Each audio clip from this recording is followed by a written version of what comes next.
There's only one person who can fire shots in a mine.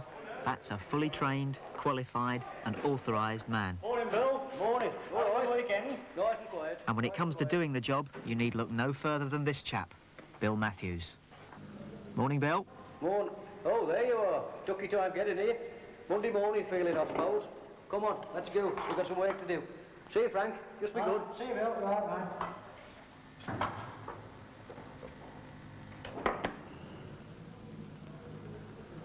20 instantaneous. Could be Carrick notes. That's plenty. I'll need 7 for the round on B12s. Another 8 for the rip on 45s. Case looks good. Lock's okay. Right. All right, Bill, I took the P45 powder in. Right, okay. Did you notice a car of Roman giving it yesterday for us? Yes, I sent it down the pit yesterday. It should be in the back end. That chap's got a new cable on the shoulder. There's a new one on there. Good. You should have it hung up ready for you. Good, good. Okay. All set then, Bill? Oh, there you are. I thought I'd lost you. Everything's okay. Come on, let's go.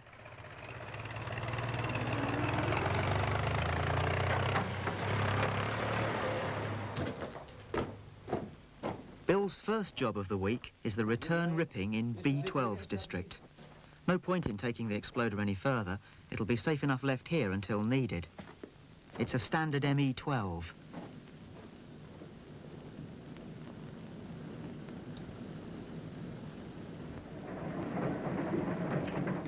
Well, this is the ripping.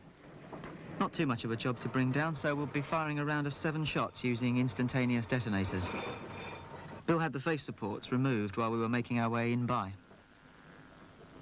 The holes were drilled last Friday afternoon, and although the area was checked for general safety beforehand, conditions could have changed over the weekend.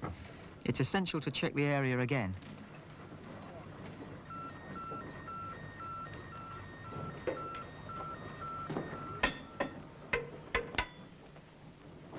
Whenever firing a ripping, make doubly sure that the break-off props are positioned correctly. This line is critical once the temporary supports have been withdrawn. It provides the point beyond which the rip mustn't blow.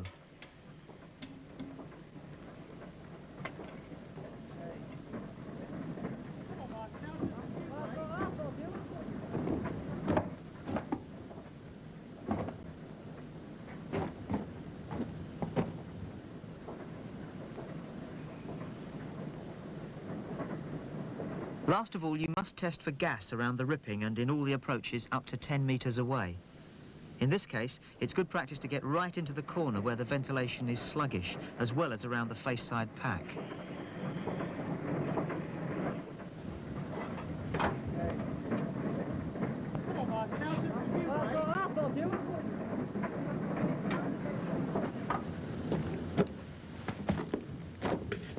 Right, we're well clear of any other charged shot hole. Stone dust seems okay. So we're ready to run out the cable. Just a minute, my son. You're forgetting something. Oh, yeah. Make sure the shot holes have been placed and drilled correctly. This pattern is designed to give the correct profile after firing. Enabling permanent supports to be set with the least amount of trouble. Right, and now we'll run out the cable. Sorry I missed that last point, Bill. That's all right, my son. Just watch me or do anything else wrong. It's good practice to tie off the end of the shot firing cable. This prevents it from pulling away after coupling up the round. It also helps to keep it clear from falling rubble when the rip comes down.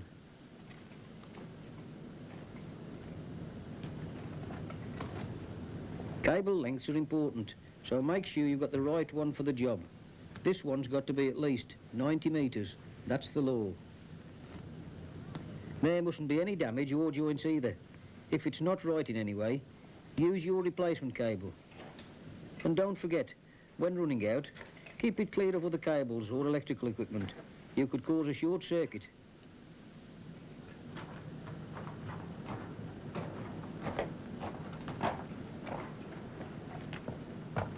Not a bad guess. This will do nicely for my firing point. Oh, by the way, I'm twisting the cable cores together to guard against earth leakage. that could cause the round to suddenly go off. Just give me a minute and I'll see you back at the rip. Okay? Fair enough.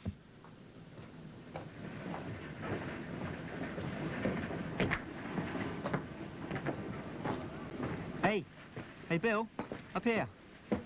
Blimey, there you are. I wish I could walk as fast as you, son. It's all right, Bill. You said it. Nobody's perfect. Okay, point taken. You carry on with the talking, I've got some practical work to do here now. Pleasure, Bill. Each shot hole in the round must be cleaned out and tested for breaks. Each hole should be at least 3 millimetres wider than the cartridge diameter and be deep enough to just reach the break-off line under the rip.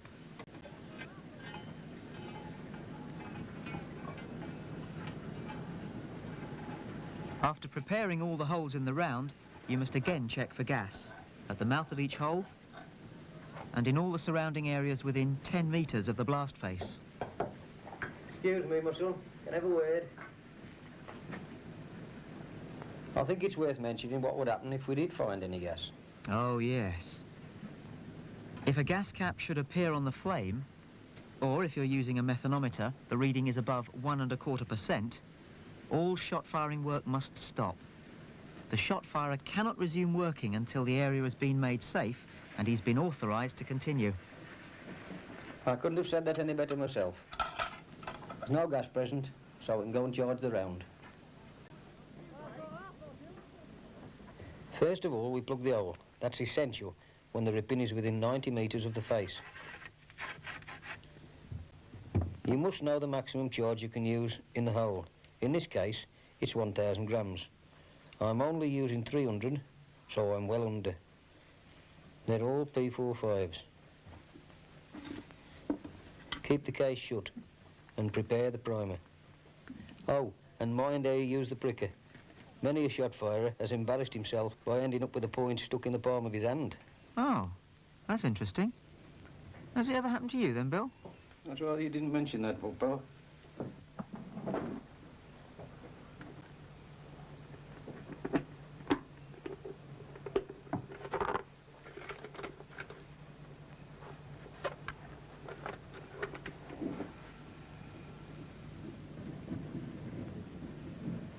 Now then, where was I? Oh, yes.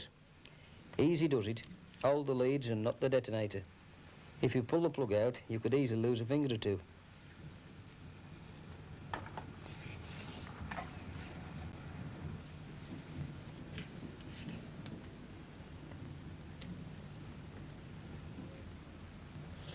Charge the hole. The primer is the last to go in. Detonator end nearest the stemmer.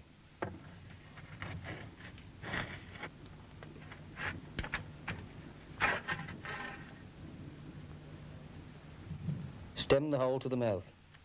In compliance with instructions, we're using gel ampoules.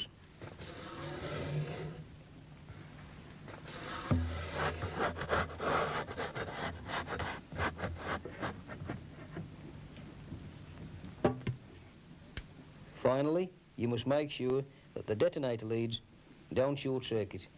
Keep them well away from anything that may carry stray currents. That includes the rock face and floor.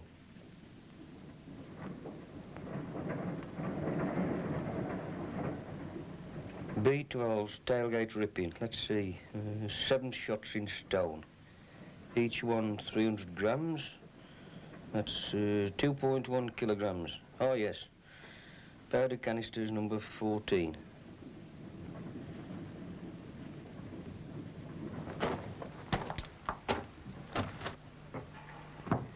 Okay, this is a must. The shot firing curtain. Make sure that it's in position. No debris can come flying to it when we fire. Also, any materials, cables, etc. that are lying between the curtain and the blast area, make sure that they're covered up, as they won't get damaged. Now we're ready to determine the danger zone, clear the area and post the sentries. Distance alone is no protection against flying debris, so if you can, get the men behind a bend. I'll do it, I'll do it for you. Cross send us to get some lifting tackle. That's all, mate, come on. Face, standing there, Bill. It's all right, mate, you've got to stand, I'm afraid. We've got to fire these shots. We're going to be in trouble. Yeah, I'm all right here, the legs quite safe here. Yeah. Put that on your lamp. Yeah. Now, don't let anybody come by you. Don't do any work whatsoever. Okay, and stop here and then I'll come and fetch you when we find it. Come on, try. Right, Bill. Knock these off. Here's your disc. Cheers. Can you keep it in the side, lads? Right in the side. Right, Malcolm. Looks safe for you. Now, while you're acting as my sentry... All entrances to the danger zone must be guarded. Each sentry must be posted personally and told to stay in a position of safety. He must be given a sign of authority and told the duties of the job. Ignore any of these responsibilities and sure enough, somebody's going to get hurt. I never allow anyone between my sentries and the blast face, or between the blast face and my firing point, and I never act as my own sentry. That's good advice, Bill. Let's couple up the round. You go ahead. I can best explain what you're doing with a diagram. Is that okay, then? Okay. Remember, we're firing a round of 7 shots using instantaneous detonators. The leads must be connected in series to give a continuous circuit, the same as lights on a Christmas tree. In this way, each detonator will pass the same current. And as you can see, we're left with a leading wire from 2 of the holes. Immediately after coupling up the round, make a final check for gas over the rip face. Everything's okay, so it's safe to couple up the cable. It's obviously easier to do this when you have both leading wires on the same side of the face. A 2-core cable can be split to make one lead shorter than the other. This will prevent short-circuiting. Had conditions been damp, it would have been a good idea to insulate all the joints as well.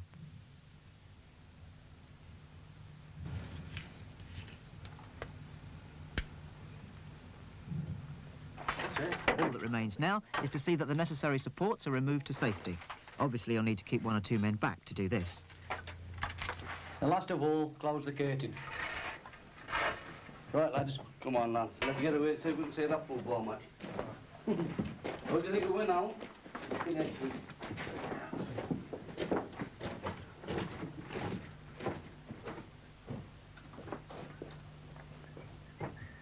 After seeing that everyone has left the danger zone, go back to the firing point and take shelter yourself.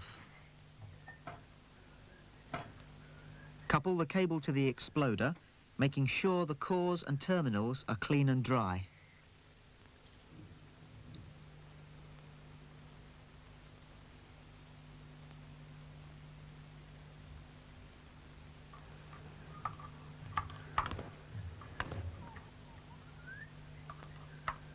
Test the circuit for continuity. Everything's in order, so we can go ahead.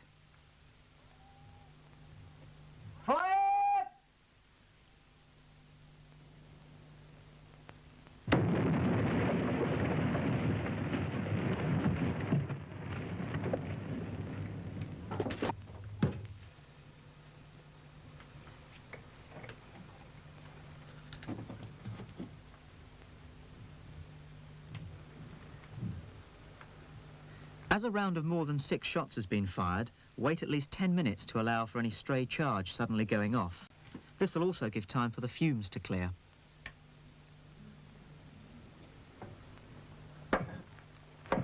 When you get back to the blast area, test the roof and sides, checking for any signs of damage to the supports. Then make sure the explosion hasn't released any gas. Check whether all the shots have gone off, remembering to look for any sockets that may still contain undetonated explosive.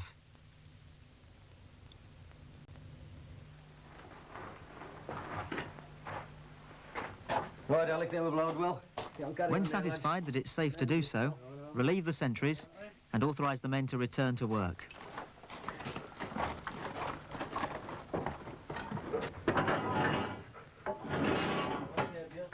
You got a clit, Ed? Yes, tighten it up. Make a job. The newly exposed ground must be supported, and it's the shotfirer's responsibility to see that this job's properly carried out. Only then is he free to recover his cable and proceed to the next firing point. Well, get my gear packed up and then I'm off for my snap. Sorry, Bill, I meant to tell you this earlier, but we have to explain the procedure for dealing with a misfire. There wasn't one, it's all dropped. I can easily change that, Bill. Excuse me, but I'm going to take you back in time.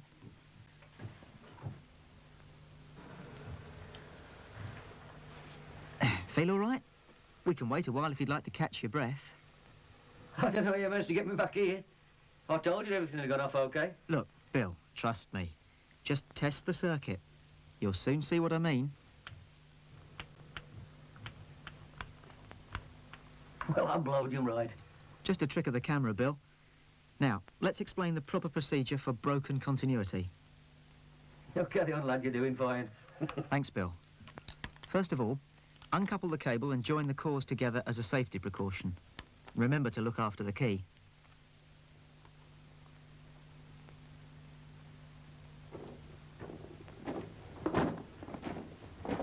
Examine the cable for damage or breaks. If there's no obvious sign, uncouple the cable from the detonator leads, joining the cores together.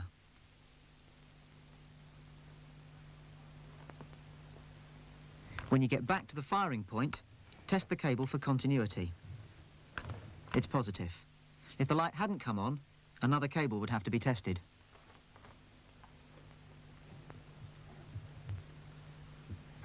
If you're satisfied that the round is properly wired up in series, recouple the cable. Never test for circuit continuity except from the safety of the firing point. The round could easily go off. Shortcuts could be fatal.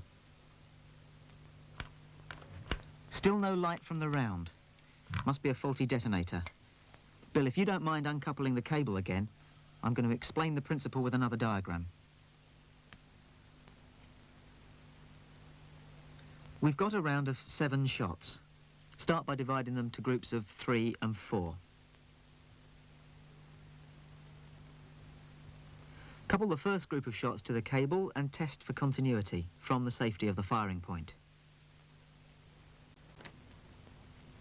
The circuit's good, so the fault must lie in one of the other 4 detonators.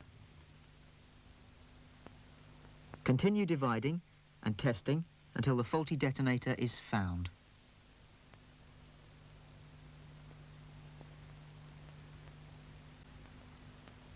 And there it is.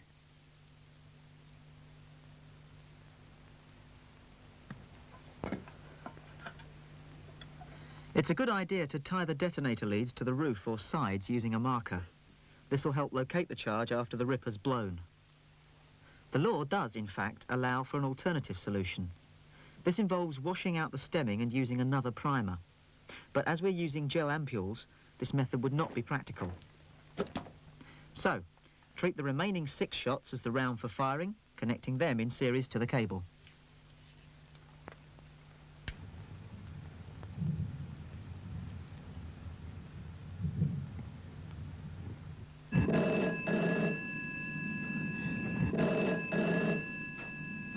It's for you, Bill. I think it's the manager. He must be worried about the coal. This is your doing, son. Hello, B12s, Matthew speaking. Yes, Mr. Hardy. No, Mr. Hardy. But I've got a misfire. Well, I've got to get it right, haven't I? We'll be going as soon as we can. OK. Well done, Bill. Firm but polite. No matter who gets on your back, keep things under control. You're the man in charge. Remember, people's lives are at stake.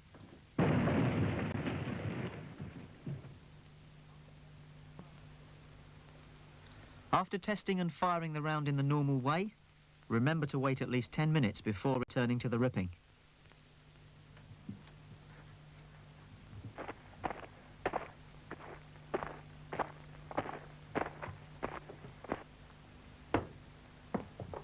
Ah, good. It's dropped. If the misfire hadn't come down, the full procedure for drilling and firing a relieving shot would have to be carried out.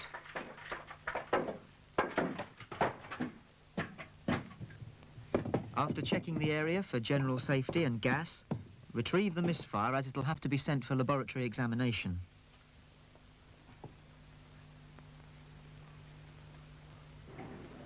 If any part of a misfired charge is not found, the debris must be transported out of the mine.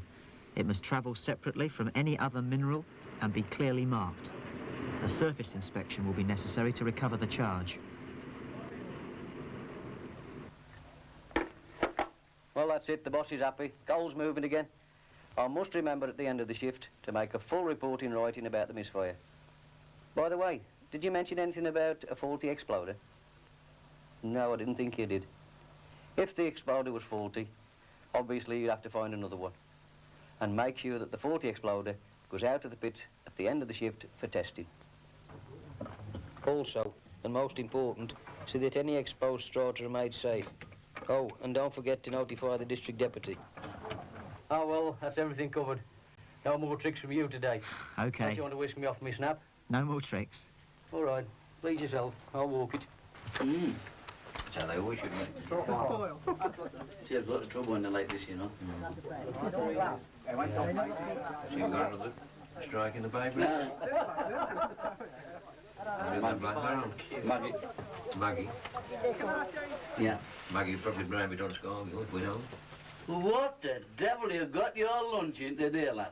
A pink one last week, a blue one this week. I tell you what, it's getting more like a puff every day.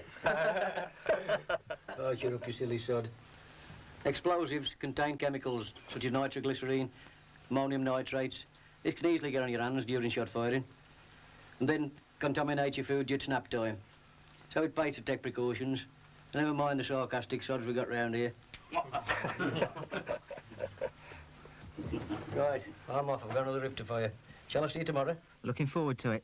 The development face. See you there? Yep. I'll see you on the district then, shall I? Righto. Cheerio. Cheers, then. Early. Come on, you look. Don't forget your big tissue for me. Go.